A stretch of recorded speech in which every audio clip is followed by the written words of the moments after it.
Ahí podría estar, por tanto, la explicación a las depresiones, suicidios, trastornos del sueño.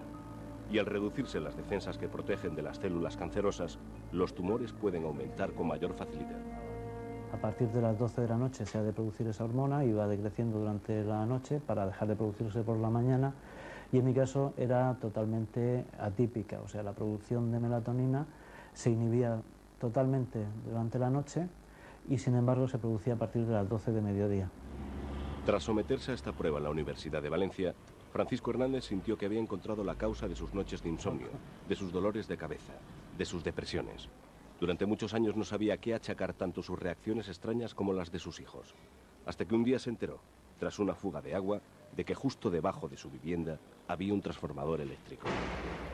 Y resultó ser una gran sala llena de transformadores de alta tensión, bastante voluminosos, y que no solamente daban servicio a mi edificio, sino prácticamente a media ciudad. A través de varias mediciones, Francisco descubrió que en su casa existía una presencia con la que nunca había contado. Invisible, incolora, insípida, pero que podía ser captada con unos aparatos de medición especiales. Francisco Hernández decidió abandonar con su mujer y sus hijos la que había sido su casa durante 10 años. Este era el dormitorio del matrimonio. Acto seguido, demandó a la empresa Iberdrola por contaminación electromagnética. Hoy, los viejos juguetes, la cuna y los armarios vacíos recuerdan que esta casa estuvo alguna vez habitada. Esta rata de laboratorio conservada en formol se ha convertido para Francisco y su familia en el símbolo de los riesgos a los que estuvieron expuestos. En esta sala situamos 2 jaulas durante el tiempo y bueno, el resultado fue bastante llamativo, puesto que los ratones estaban estresados, apenas parían, 4 cuando lo normal son 11, murió una camada entera, por eso guardamos aquí una muestra en formol. La Audiencia Provincial de Murcia le dio la razón. Sentenció que la radiación electromagnética exterior que puede llegar a una casa debe de ser 0. Iberdrola ha recurrido. Nos ha sorprendido mucho que la sentencia se base exclusivamente en una forma genérica de contaminación, es decir, que se basa simplemente en que algo entra en la vivienda de esta persona. De todas maneras, Iberdrola sigue atentamente a las resoluciones del Tribunal Supremo para actuar en consecuencia.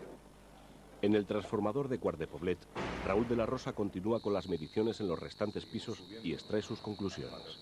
En los dormitorios hemos encontrado valores superiores a 1000 nanoteslas, valores muy importantes en relación a los estudios epidemiológicos que indican que por debajo de estos valores existen riesgos para la salud de las personas expuestas, especialmente para los niños.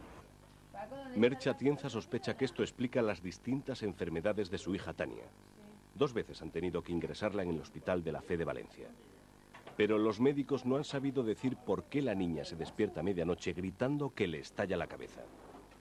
Merche está cada vez más segura de que estas ondas están afectando a Tania y a los otros niños que viven en su mismo bloque. Cuando estaba pitando, pues me estaba dando algo, porque estaba viendo que lo que tanto miedo tenía de ver, pues era evidente que sí que tenemos radiación. El cerebro es un órgano eléctrico.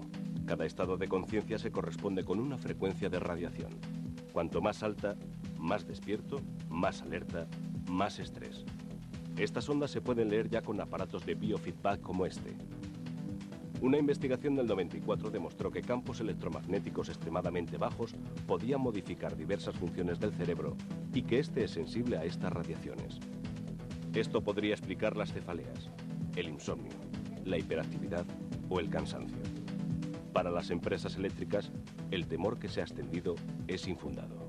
Que a cabo de esos 25.000 estudios no hemos podido concluir, no nosotros, sino las agencias internacionales consultadas sobre este tema, no han podido concluir que exista realmente un efecto cancerígeno o el que sea de los campos electromagnéticos de 50 hercios, yo creo que es bastante, que nos asegura bastante a nosotros de que no estamos delante de un peligro real.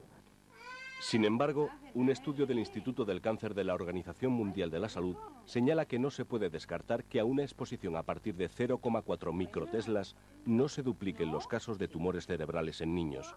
La industria habla de que los campos generados por los electrodomésticos son mayores que los de las líneas.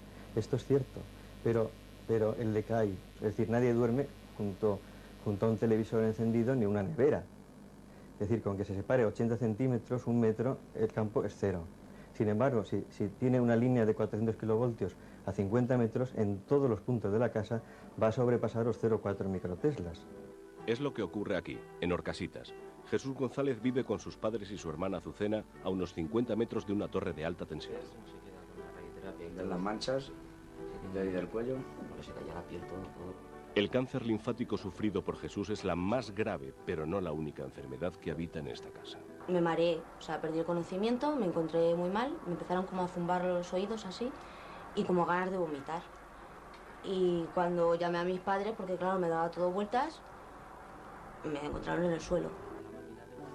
Insomnio, depresión, dolores de cabeza. Una difusa patología en la que es difícil saber dónde empiezan los síntomas objetivos y dónde la sugestión, el estrés y el miedo.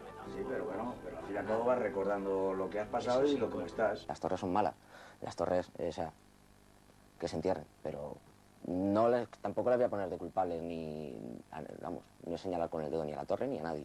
Simplemente es una casualidad que veamos si es casualidad o no. Simplemente. El caso de Jesús González es uno más de las decenas que Emilia y María José van anotando durante su encuesta. Por lo del problema de que tenemos con las torres de alta tensión, venimos haciendo una encuesta. ¿Me puedes decir si en tu familia hay o ha habido algún tipo de tumor, cáncer o alguna enfermedad? Sí, mi hijo Jesús. ¿Y qué tipo de tumor? Un cáncer linfático, la enfermedad de Hawking, como quieras llamarlo. Ellas no son médicos, ni tienen los conocimientos necesarios para realizar un estudio epidemiológico, pero desde hace varias semanas recorren su barrio preguntando a los vecinos por su estado de salud. Buenas tardes. En 1998, la Fiscalía de Medio Ambiente de Madrid recomendaba el inmediato enterramiento de las líneas de alta tensión que atravesaban el barrio de Orcasitas. Sí, mi marido. 4 años más tarde, las torres seguían aquí. Por eso los vecinos se han movilizado. Sí, mi madre. ¿Y qué tipo de tumor? Un meningioma.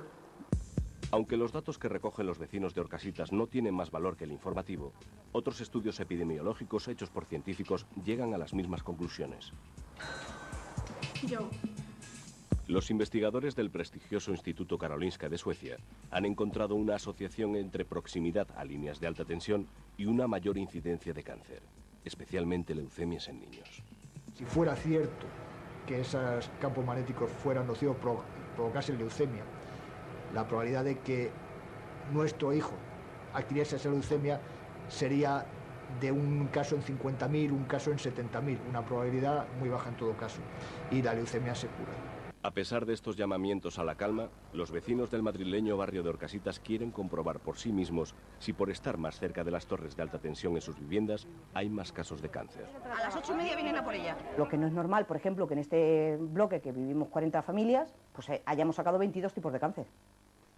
O sea, es un índice, yo creo, que muy alto. La administración niega que existan datos que justifiquen esta preocupación, pero los vecinos quieren que entierren las torres que llevan a su lado tantos años.